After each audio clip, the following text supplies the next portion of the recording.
अच्छा, ये प्रेस वार्ता रखने का कारण क्या है आज का? आज का मुख्य कारण पत्रकार परिषद का यही है कि वसई की जनता के लिए लड़ाई लड़ने के लिए अभी के समय में कोई खंभीर नेतृत्व नहीं है। गए 35 साल बहुजन विकास आघाड़ी ने यहाँ पर राज किया, जनता को परिवर्तन चाहिए था, इसके लिए भारतीय जनता पार्टी को चुन के लाए और अभी बहुत बेकार परिस्थिति निर्माण हुई है।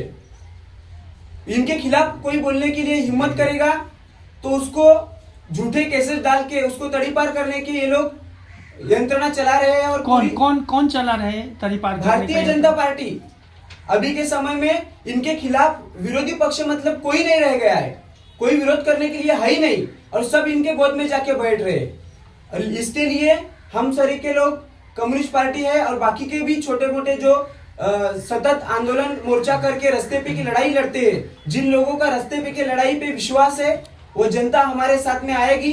और छोटे मोटे जो संगठन है वो सब हम लोग साथ में लेके अभी जो महानगर पालिका का चुनाव सामने आया है उसको लेकर हम लोग वसई विरार के 115 जगह पर हम लोग लड़ेंगे और हमें खातरी है उसके ऊपर, अच्छे तरीके से भरोसा है कि वसई की जनता हमें साथ देगी और हम अच्छा सफलता पाएंगे। अभी इतने दिन से वसई के रास्ते के मुद्दे पे कोई नहीं बात कर रहा था।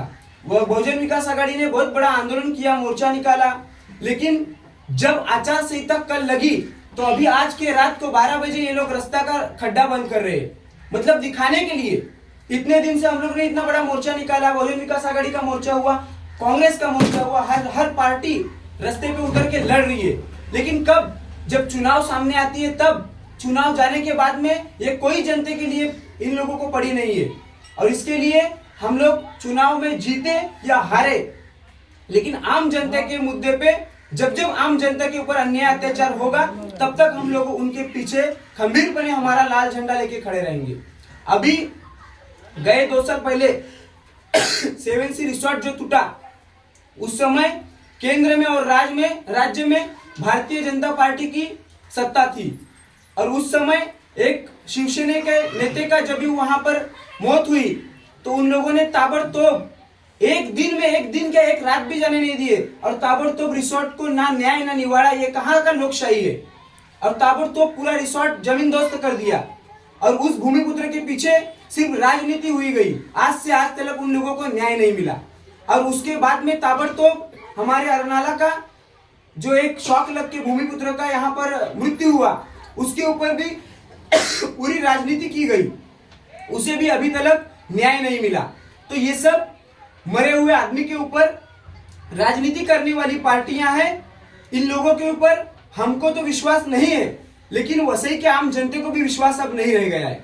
युवाओं को इस्तेमाल करने का ये लोग कोशिश कर रहे हैं। अभी मजदूरों का बहुत बड़ा मुद्दा है, मजदूर वर्ग का जो कानून था वो कानून अभी खतरे में आ गया है और अभी ये भारतीय जनता पार्टी हम लोग अभी के समय में रास्ते पे उतर के शोषण होने वाले जनता के समस्या पे लड़ते हैं। लेकिन अभी जन सुरक्षा विधायक ये भारतीय जनता पार्टी का सरकार ला रहे हैं और थोड़े दिन के बाद रास्ते पे उतरना भी गुनाह हो जाएगा। मुंह दाब के मार देने का काम ये भारतीय जनता पार्टी की सरकार कर रही है और इसके खिलाफ जनता को कोई ना कोई मजबूत नेतृत्व चाहिए। और लाल झंडा हमारी पार्टी और बाकी के सब पार्टी को हम लोग आह्वान कर रहे हैं कि इन लोगों के पीछे घूम के अब थक चुके हैं। अभी जनता को पर्याय देने के लिए हमें नया रास्ता कोई ढूंढना पड़ेगा।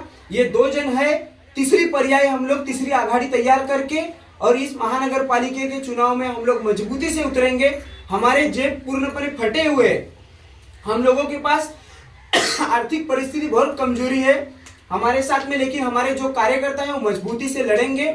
खुद के घर पे से रोटी बांध के निकलेंगे, प्रचार करेंगे और घर घर में हर गली गली में जाएंगे, पूरे शहर में घूमेंगे। महिलाओं का मुद्दा होगा, युवाओं का मुद्दा होगा, रोजगारों का मुद्दा होगा, रास्ते का मुद्दा होगा, अनधिकृत बांधकाम का मुद्दा होगा। ये सब मुद्दा लेके हम लोग रास्ते पे उतरेंगे और इस सत्ताधारी पार्टियों का जीना मुश्किल करके छोड़ेंगे।